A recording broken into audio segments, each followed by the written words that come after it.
Plant और अन्य जीवों की ग्रोथ पर लाइट का बहुत मेन रोल होता है, क्योंकि मान लीजिए मॉर्फोलॉजी मीन्स प्लांट का शेप कैसा है, उसका साइज कैसा है, उसकी पत्तियों की आकृति कैसी है, इन सभी चीज़ों पर लाइट बहुत ज़्यादा प्रभाव डालती है। डिस्ट्रीब्यूशन, प्लांट मानो पहाड़ों पर अलग तरीके के प्लांट होंगे, ढलान पर अलग तरीके के प्लांट होंगे और ग्राउंड में अलग तरीके के प्लांट होते हैं। तो ये डिस्ट्रीब्यूशन क्यों है? क्योंकि अलग अलग रीजन में अलग अलग डेंसिटी, अलग अलग इंटेंसिटी की लाइट पहुंच रही है। ठीक है, इसी तरीके से फिजियोलॉजी पर भी लाइट का बहुत ज़्यादा प्रभाव पड़ता है। प्लांट की ग्रोथ पर लाइट का सीधा सा प्रभाव पड़ेगा, रिप्रोडक्शन पर, उसके जनन पर और डेवलपमेंट, फ्रूटिंग। स्पेशली फ्रूटिंग का मतलब है कि अगर सनलाइट प्रॉपर नहीं पहुंचेगी तो फ्रूटिंग भी देर से होगी प्लांट्स में। ठीक है, तो ये प्लांट की जो भी मेन क्रियाएं हैं उन सभी क्रियाओं पर बहुत ही ज़्यादा और सीधा सीधा प्रभाव पड़ता है लाइट का। फोटोसिंथेसिस या प्रकाश संश्लेषण।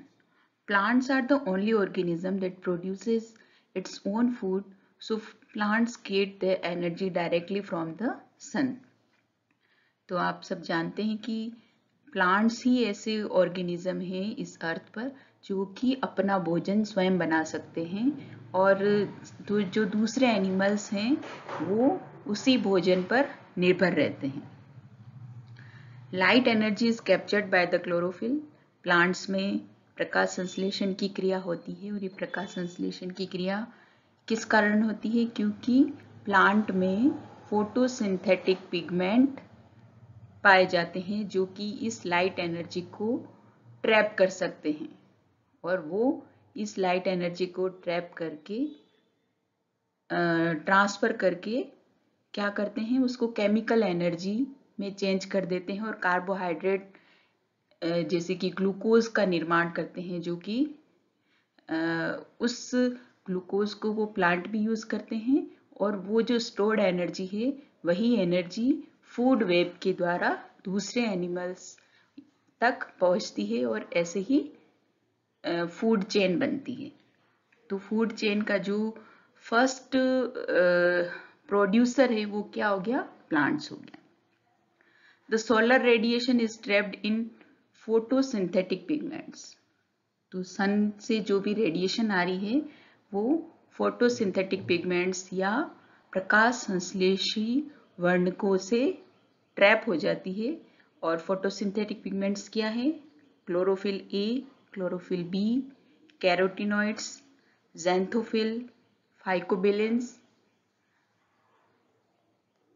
और chlorophyll A main photosynthetic pigment होता है, बाकी के जो जितने भी फोटोसिंथेटिक पिगमेंट है वो सेकेंडरी फोटोसिंथेटिक पिगमेंट्स कहलाते हैं। Action spectrum and absorption spectrum. Sunlight, जो सनलाइट अर्थ पर आती है उस सनलाइट से इलेक्ट्रोमैग्नेटिक रेडिएशन अर्थ तक पहुंचती है और इन इलेक्ट्रोमैग्नेटिक रेडिएशन में बहुत हाई रेंज की वेवलेंथ वाली सनलाइट से लेकर के लो लेंथ की सनलाइट तक पहुंचती है और इसमें infrared, ultraviolet red, gamma rays, cosmic rays, ये सारी रेज अर्थ तक पहुंचती है। तो सनलाइट अर्थ के एटमॉस्फेयर में पहुंच करके स्कैटर्ड हो जाती है, फैल जाती है। अब ये जो जितनी भी सनलाइट पहुंच रही है वो पूरी की पूरी सनलाइट को प्लांट ट्रैप करने के योग्य नहीं होते हैं, यानी कि फोटोसिंथेसिस प्रोसेस के लिए जितनी सनलाइट अर्थ तक पहुंच रही है वो सारी काम में नहीं आती है।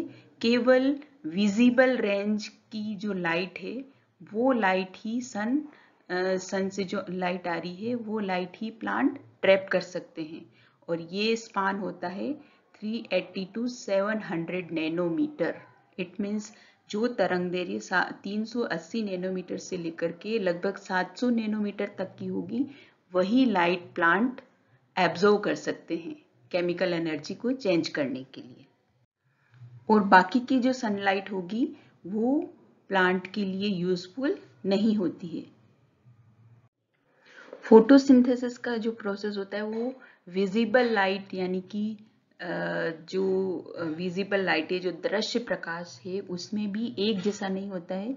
जो ब्लू लाइट है वो सबसे ज़्यादा सुटेबल होती है फोटोसिंथेटिक के लिए, उसके बाद रेड लाइट होती है और सबसे कम फोटोसिंथेसिस होता है ग्रीन लाइट में।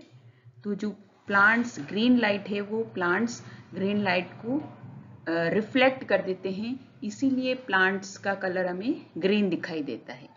There is a linear rise in photosynthesis with the increase in light intensity up to a certain optimum level called light saturation point. It means light intensity को जितना जितना हम बढ़ाएंगे उसी रेफरेंस में फोटोसिंथेटिक प्रोसेस भी बढ़ता जाएगा, लेकिन एक ऑप्टिमम लेवल पर पहुंच करके वो फिर हम अगर और लाइट इंटेंसिटी बढ़ाएंगे तो फोटोसिंथेटिक प्रोसेस घट जाता है। तो जो जिस लेवल पर सबसे ज़्यादा, जिस इंटेंसिटी पर सबसे ज़्यादा फोटोसिंथेटिक प्रोसेस होता है वो सैचुरेशन पॉइंट कहलाता है। ट्रांसपिरेशन या वाष्पोत्सर्जन। The rate of transpiration depends on the difference of temperature of the leaf surface and the surrounding air.